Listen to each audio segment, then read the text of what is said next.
Hello my dear students. आज इस lecture में हम लोग देखने वाले हैं L R AC circuit. L R AC circuit किस तरीके से हैंडल करते हैं, इसमें क्या क्या चीजों की जरूरत होती है और कैसे इन चीजों को फाइंड करते हैं, इसी के बारे में डिस्कस करने वाले हैं। यदि चैनल पे पहली बार हैं तो चैनल को सब्सक्राइब कर लें और आज के इस लेक्चर को लाइक करें। तो देखिए, बात यहाँ पे है एसी सर्किट है, एल और आर है, यानी L R AC circuit. Name से लग रहा है कि एसी सर्किट में कंटेनिंग होगा L. L that means inductance, R that means resistance. यानी एसी सर्किट में इंडक्टेंस और रेसिस्टेंस हो तो वो AC circuit L R circuit के नेम से जाना जाता है। तो यहां पर देखिए, resistance and inductance in series in AC circuit, यानी सीरीज कॉम्बिनेशन में कौन कौन है एसी सर्किट में है, इंडक्टेंस है और रेसिस्टेंस है। ठीक है, तो सबसे पहले यहां पर मैं बता दूं कि हमने ये रेसिस्टेंस ले रखा है, ये हो गया रेसिस्टेंस। तो रेसिस्टेंस क्या है, आर है, और इंडक्टेंस ले लूं तो ये क्वाइल्ड वायर का इंडक्टेंस होता है और इसके इंडक्टेंस को हमने एल से रिप्रेजेंट कर रखा। अब देखिए, इससे क्या करनी है मुझे, तो एसी सोर्स अटैच कर देनी है।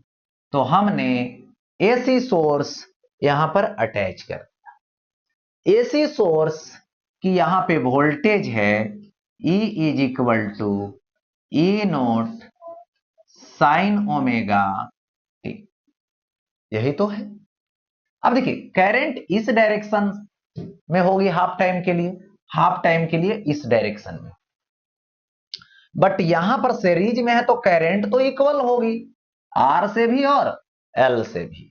तो इसकी यदि मैं वोल्टेज की बात करूं तो वी आर होगा रेसिस्टेंस के लिए, और इसके लिए मैं बात करूं तो वी एल होगा इंडक्टेंस के लिए। अब देखिए, यहां पर इसका रेसिस्टेंस तो आर है और इसका जो रिएक्टेंस होता है, इंडक्टिव रिएक्टेंस, जिसको रेसिस्टेंस का ही नेम दिया जाता है, वो होता है एक्सएल। ठीक है, तो यहां पर यदि मैं वी आर लिखूं तो वी आर क्या होगा, आई आर होगा, बट मैं वी एल लिखूं तो ये होगा आई एक्सएल, और यहां पे एक्सएल लिखूं तो ओमेगा एल होगा, यानी ओमेगा का वैल्यू 2 पाई एफ इंटू एल हो जाएगा। ओके, अब यहां पर बात यहां पे ये रही कि एसी सर्किट में जब पर्सनली कनेक्ट है, एसी सर्किट में ओनली यदि रेसिस्टेंस कनेक्ट है तो करंट और वोल्टेज की सेम फेज होती है। ठीक है, बट एसी सर्किट में ओनली इंडक्टर कनेक्ट हो तो वोल्टेज और करंट के बिटवीन 90 डिग्री का फेज होता है और करंट लैग करता है और वोल्टेज 90 डिग्री से लीड करता है। तो इसी चीज को अभी मैं डायग्राम दे रहा हूं और उसी से इसको आगे की तरफ बढ़ाएंगे। देखिए, मैंने ये ले रखा जो क्या है, वी आर है, और इधर ही क्या होगी, करंट होगी, बट करंट से 90 डिग्री पर फॉरवर्ड होगा वोल्टेज इंडक्टर वाला, तो ये VL हो गया। मैंने पहले भी बता रखा है पीछे लेक्चर में कि इसे वेक्टर फॉर्म दे रहे हैं, बट ये वेक्टर है नहीं, बस यहां पे सॉल्व करने के लिए यूज किया जा रहा है, क्योंकि वोल्टेज हो या करंट हो इसके पास डायरेक्शन तो होती है, लेकिन ये ट्रायंगल रूल को फॉलो नहीं करता है, लेकिन यहां पर इमेजिन करने के लिए किया जा रहा है। देखिए, फेजर डायग्राम के लिए डायरेक्शन लेकर के रिप्रेजेंट किया जा रहा है। अब देखिए, तो वी आर हो गया, वी एल होगा, ये दोनों 90 डिग्री पर है तो रिजल्ट तो ऐसे बनता है। तो नेट वोल्टेज हो गया, टोटल वोल्टेज हो गया, किसका, इसका, इसका, और ये कितना एंगल बनाया, फाई एंगल बनाया। यानी जो करंट है, वोल्टेज, करंट और वोल्टेज में देखा गया कि वोल्टेज लीड कर रहा है करंट से फाई एंगल से, और यहां पर आई जो है वो लैग कर रहा। चलिए, सबसे पहले बारी बारी से दो चीजों पे अभी बात करेंगे। टोटल वोल्टेज और यहां पर फेज डिफरेंस की। तो सबसे पहले मैं बात करूं कि ये V है, V is equal to root over V R square plus V L square होगा। That means V is equal to root over V R square है, तो I square R square plus I square XL square होगा। हो गया ऐसा। अब मैं आई square को यहां से कॉमन कर लेता हूं, यानी V is equal to root over I square मैं कॉमन कर लिया आर स्क्वायर प्लस एक्सएल का होल स्क्वायर।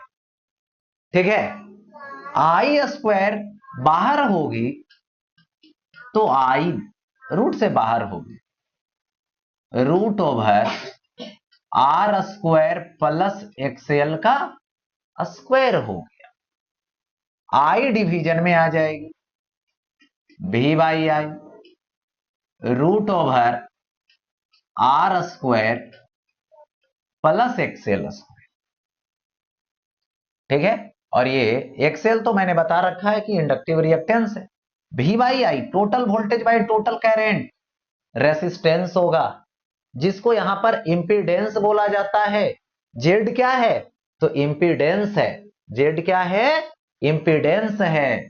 ठीक है, जो एसी सर्किट में टोटल रेसिस्टेंस होता है। तो आर स्क्वायर प्लस एक्सएल का स्क्वायर, ये हो गया इंपीडेंस। या तो इस टोटल रेसिस्टेंस जेड यानी दैट मीन्स इंपीडेंस को लिखूंगा आर स्क्वायर प्लस एक्सएल का स्क्वायर, तो ओमेगा स्क्वायर और एल स्क्वायर, ओमेगा स्क्वायर और एल स्क्वायर। हो गया ऐसा। तो Z is equal to root over R square plus omega square L square. हो गया ये। तो ये चीजें आ गई। अब यहां पर आती है, ये तो इंपीडेंस हो गया, और मैं अब यहां पर पीक वैल्यू निकाल देता हूं करंट का। देखिए, तो करंट का पीक वैल्यू यानी मैक्सिमम वैल्यू यानी amplitude E naught by Z होगा। ठीक है, तो यहां से क्या आएगा, लिख सकते हैं आई नोट और E naught by Z, Z के अकॉर्डिंग रूट ओवर, देखो R square plus XL square कर देता हूं, आई नोट निकल गया, पीक वैल्यू निकल गया, जेड निकल गया करंट का। अब दो चीज और है, एक जेड का ग्राफ खींचेंगे ओमेगा के साथ, और एक फाई निकालेंगे फेज डिफरेंस करंट और वोल्टेज का, फिर डायरेक्ट करंट का इक्वेशन लिख दूंगा। तो सबसे पहले यहां पर ग्राफ खींच देता हूं, जेड है, ओमेगा है। यदि मैं यहां पर ओमेगा 0 कर दूं तो जेड का वैल्यू आर होगा, जेड का वैल्यू आर होगा। ओके, अब ओमेगा हम इंक्रीज करते जाएं तो जेड भी इंक्रीज करते जाएगा, तो इस तरीके से होगा। हो गया। अब चीज आता है, चीजों को बात करें तो फाई अब बच रहा, तो टेन फाई ये होगा परपेंडिकुलर और ये होगा बेस। तो यहां पर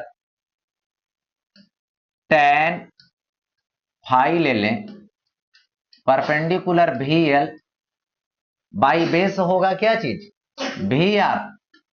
तो यहां पे टेन फाई होगा परपेंडिकुलर भी एल यानी एक्स एल और by I R, R R cancel, that means tan phi X L मतलब ओमेगा एल और बाई आर होगी।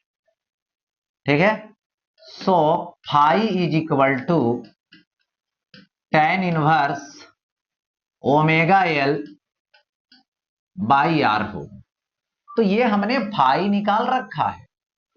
ठीक है, अब देखो करंट ले लूंगा, so I is equal to I note ले लीजिए, आई नोट का वैल्यू हमने तो दे रखा है, साइन ओमेगा टी लिखूंगा, और फेज डिफरेंस प्लस या माइनस, तो फेज डिफरेंस, करंट इधर है, वोल्टेज आगे हो चुका है, यानी करंट लैग कर रहा है फाई से, यानी बैकवर्ड हो गया, तो माइनस फाई दे दूंगा। और ये हो गया इक्वेशन अल्टरनेटिंग करंट का। तो इस तरह से इक्वेशन भी पूछा जा सकता है करंट का, कैसे होगा। फेज डिफरेंस भी पूछा जा सकता है, इसकी टोटल रेसिस्टेंस इस सर्किट में पूछा जा सकता है। तो इस तरीके से केवल अब वैल्यू पुट कर देनी है, जब गिवन वैल्यू रहेगा तो ये होगा एल आर सर्किट की स्टोरी।